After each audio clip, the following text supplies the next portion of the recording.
Good day, gentlemen. It's me again. Yes, something else just came to mind. I thought I would never be able to do stream of conscious videos because I like to have things right down in orderly and organized and have everything done in a systematic way. But something just popped into mind.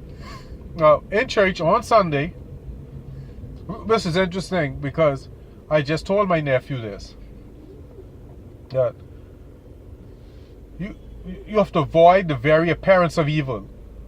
And in church, that was the sermon on the Sunday school. So he was like, that was exactly what you taught me. I said, exactly, because it's that important, it's that serious. And the pastor went on, but he was in Sunday school. But for me, the pastor went on and said that you've got to be careful that you don't ruin your name without knowing it. So you've got to be conscientious at all times.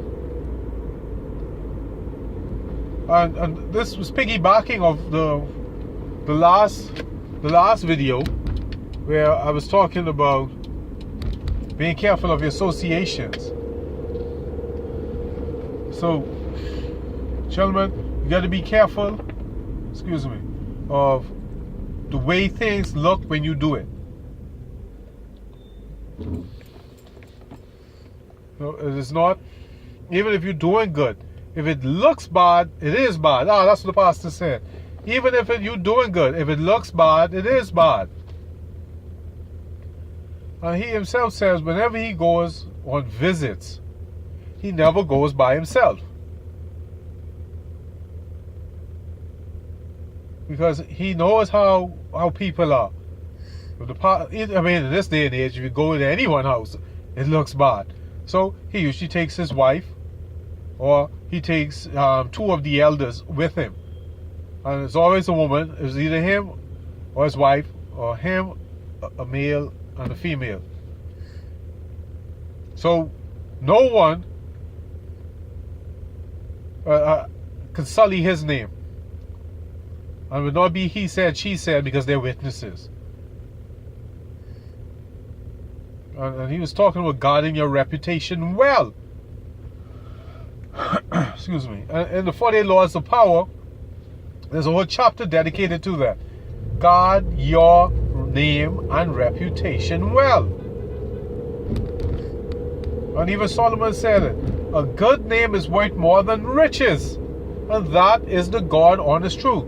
You can have money, but if your name is not worth pissing on, it doesn't matter how much money you have. That's all I want to talk about, gentlemen. Be careful of what you do. Be cognizant of everything you're doing. In the Emperor's Club, you are the leaders of man. You're the shapers of society and creators of destiny. So you are held at a higher standard, where everyone else could do things haphazard without giving it any thought or forethought. You do not have that luxury. And there's a saying that goes, with great power comes great responsibility. And your first and foremost responsibility is to guard your name and guard your reputation. Having a slip up may cost you everything. And well, not my experience, but someone I know very well got accused of a crime they didn't commit. They paid for that for 10 years. That ruined their reputation. It took 10 years for them to move past that. And he didn't do anything. He was falsely accused. Could you imagine that? You've been accused of a crime. The court says you did nothing wrong. You did nothing wrong. The court says insufficient evidence.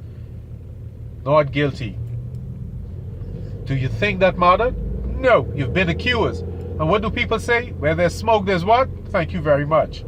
So, gentlemen, be very careful of what you do. Oh, this goes on to something else. I can go into something else from this.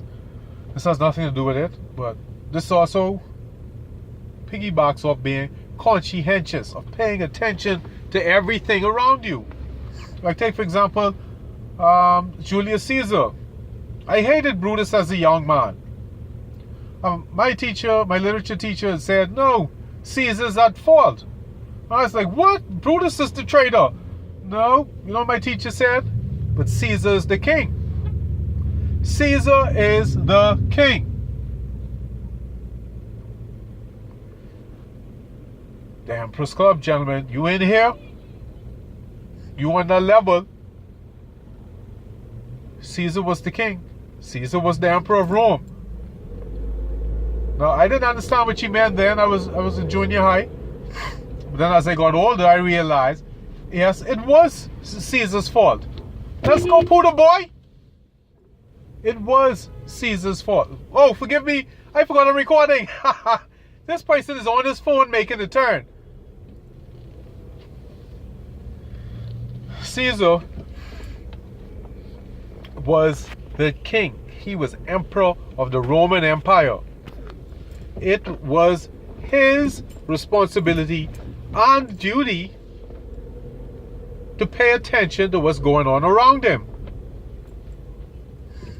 And as I got older and I studied the story more because I hated the traitor, but then I realized the traitor isn't the problem, so to speak.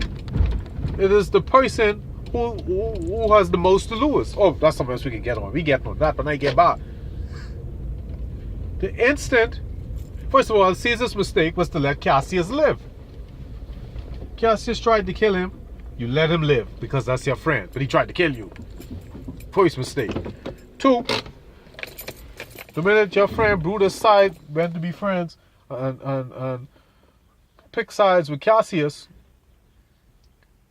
and you did nothing about it, you signed your own death warrant. He signed his own death warrant, so that was his fault. Gentlemen, this is the Emperor's Club. This is not the chess club. This is not the sewing club. It's the Emperor's Club. You won't be up here on top of the mountain. That's the kind of thinking you have to employ.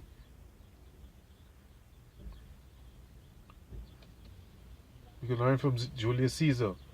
Pay attention to everything and everyone around you. As the emperor, you do not get a day off. We saw what happened to Caesar. He took 2 days off. One with Cassius, one with Brutus. And what happened to him? The Chinese have a saying, an overturned cart is a warning to those that follow. In the Emperor's Club, we don't have no slow learners here. Caesar already show you what happens when you're not cognizant, when you're not paying attention. You're the emperor. Everything is your fault. Good day, gentlemen. Thank you for your time.